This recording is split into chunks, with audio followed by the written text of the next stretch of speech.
So in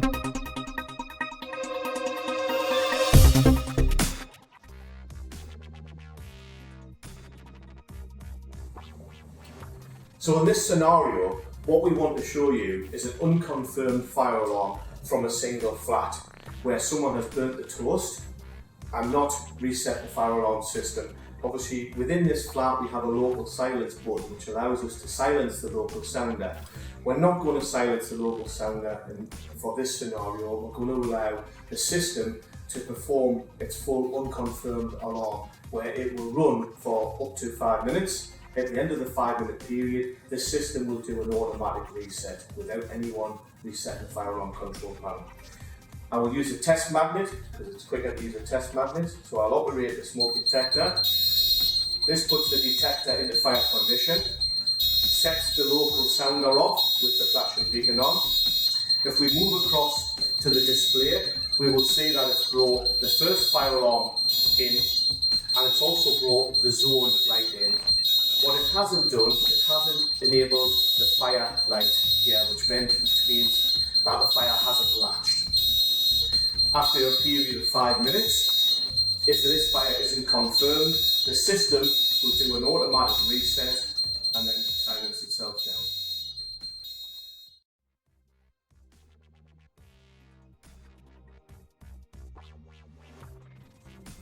So what I want to do this time is do the same scenario again, so flat 1 with some smoke this time. I'll put some smoke into the detector chamber, but I'll keep adding some smoke to make sure the smoke stays in the detector chamber until we come to the end of the confirmed period. The way we set the system up is we set it up for a 30-second confirmation time period. Normally that confirmation period would be normally 2-3 minutes confirmation, not as short as 30 seconds. So I'm going to put some test gas in to bring the detector into alarm condition, and it will go unconfirmed. So now the detector's in an unconfirmed state. If I clear that gas out of the detector, the system will go back to its unconfirmed state and do an auto reset at the end of the 5-minute window. I'm going to add some more gas and some more spray, just so to ensure we've got some gas within the chamber at the end of the 30-second confirmation window.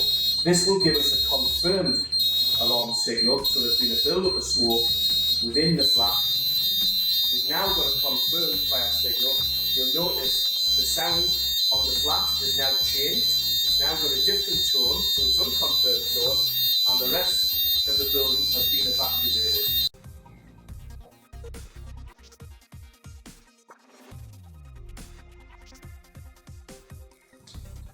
So in this scenario, what we're going to do in flat 4, where we've got 2 smoke detectors and we have 2 beacons, what we're going to do here is we're going to do an unconfirmed fire alarm signal from one smoke detector, and then I'll do a local silence and silence the alarms within the flat.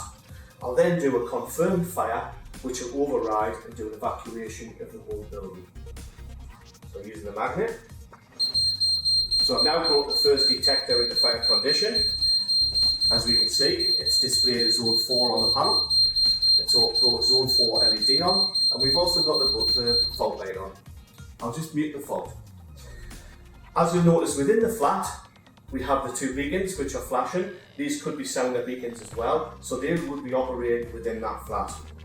If I press the local silence button, that then stops the sounders from sounding, or beacons from flashing, and then we know that this is an unconfirmed fire. If I now confirm the fire with the second detector, that overrides the unconfirmed alarm condition. The beacons or sounders now sound within the flat. It evacuates the building. We've still got the zone 4 displayed. We've got zone 4 LED, but we've also got the zone light, which means we have to then put a silence in and silence the sounders.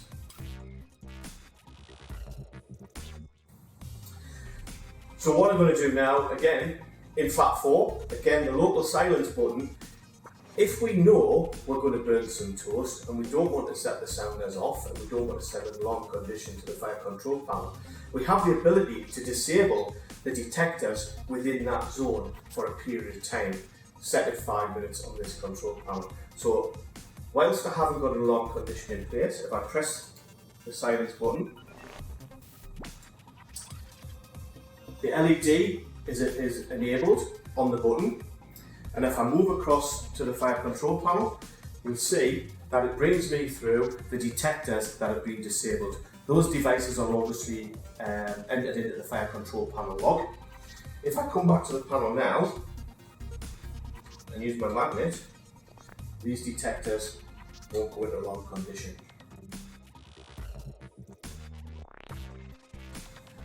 So now the 5 minutes has elapsed, the control panel has gone back to its normal state, the detection in flat 4 has now been re-enabled. However, if there was a genuine fire and say the corridor and we go into full evacuation, that now overrides and brings the sounders in within the flat. So the persons within the flat will still know